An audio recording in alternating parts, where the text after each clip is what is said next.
Nonton Ina Health dari rumah aja.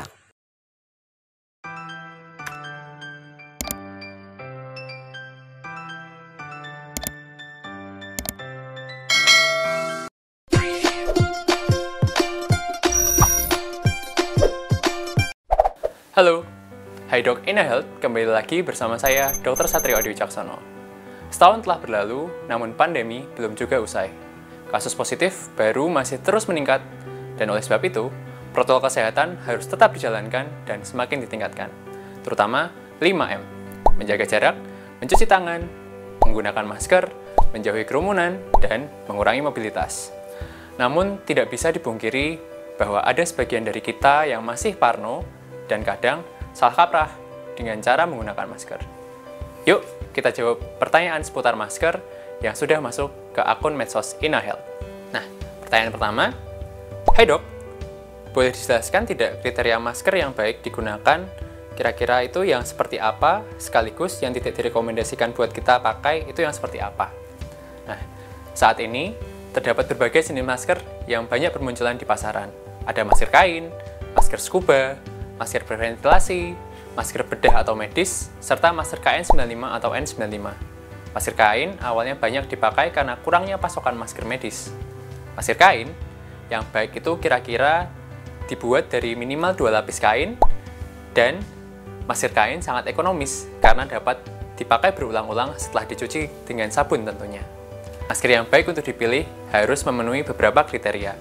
Di antaranya yang pertama, masker harus memiliki 2 atau lebih lapisan yang bersifat breathable atau mudah dilewati udara dan mudah dibersihkan.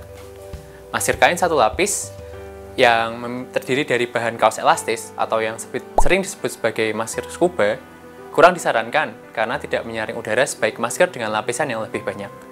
Hindari penggunaan masker dari bahan yang kaku dan sulit ditembus udara seperti yang dibuat dari bahan vinil.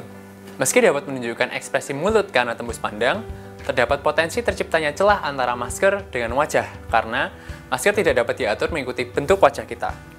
Hindari pula masker yang memiliki katup karena masih memungkinkan keluar masuknya udara yang tidak tersaring. Nah, kedua, masker harus memiliki ukuran yang pas dan sesuai dengan muka, yakni dapat menutupi hidung dan mulut hingga dagu.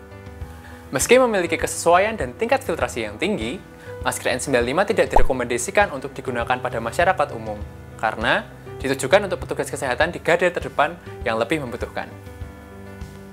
Nah, kita lanjut ke pertanyaan kedua. Hai Dok, ada cara paling efektif tidak untuk menggunakan masker yang benar agar bisa memproteksi diri dari virus COVID-19? Ada 2 cara untuk meningkatkan efektivitas proteksi masker. Yang pertama adalah meningkatkan kesesuaian masker atau secara sederhana membuat masker melekat erat ke wajah kita.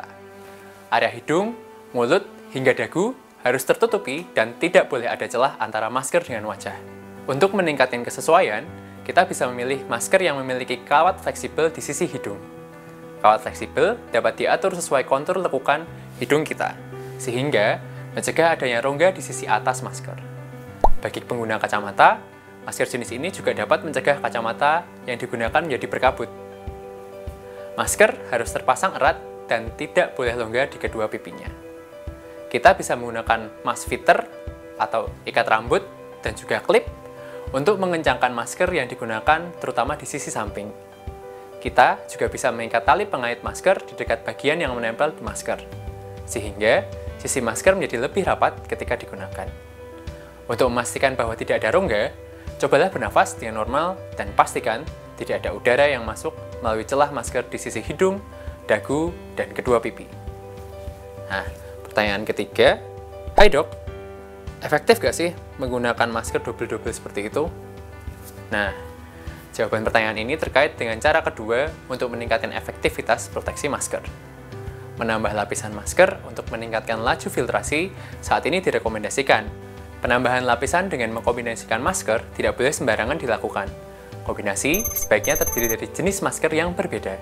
Panduan seperti itu dapat memberikan proteksi yang lebih dibandingkan dengan penggunaan individual dari masing-masing jenis masker.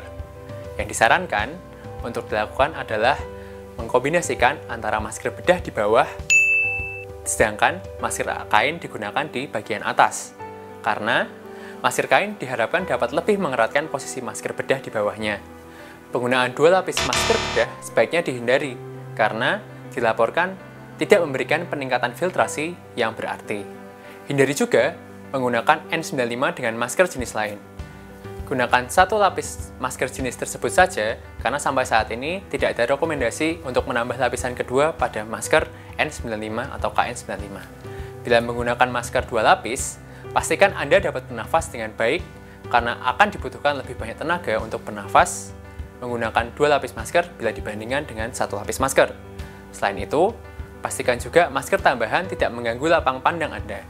Lapang pandang yang berkurang akibat penggunaan lebih banyak masker berpotensi untuk menyebabkan Anda tersandung, terjatuh, atau terluka. Meski di pasaran sudah banyak masker medis yang dijual bebas, ada baiknya Anda lebih teliti dalam memilih masker yang akan Anda beli. Pastikan bahwa pada kemasan telah terdapat sertifikasi seperti SNI atau ISO 9001. Contoh SNI yang telah banyak diterima adalah SNI 8488 2018, kemudian SNI 8489 2018, dan juga SNI EN 14683 2019. Nah, gimana? Sekarang sudah pada paham ya? Yang jelas, penggunaan masker menjadi salah satu langkah utama untuk mencegah penyebaran COVID-19. Selain menggunakan masker dengan benar dan konsisten, semua langkah prokes harus tetap dijalankan dengan seksama dan sungguh-sungguh. Selalu patuhi 5M, hindari masuk ke ruangan tertutup dengan ventilasi udara yang buruk, sebisa mungkin tidak keluar rumah kecuali untuk keperluan mendesak, dan juga periksakan diri bila terdapat tanda dan gejala COVID atau Anda pernah kontak dengan seorang yang telah terkonfirmasi COVID-19. Lakukan vaksinasi bila Anda sudah terdaftar dan vaksin sudah tersedia. Saatnya saya, Dr. Satrio Edi Wicaksono, pamit. Ketemu lagi di Hidoc berikutnya. Sampai jumpa!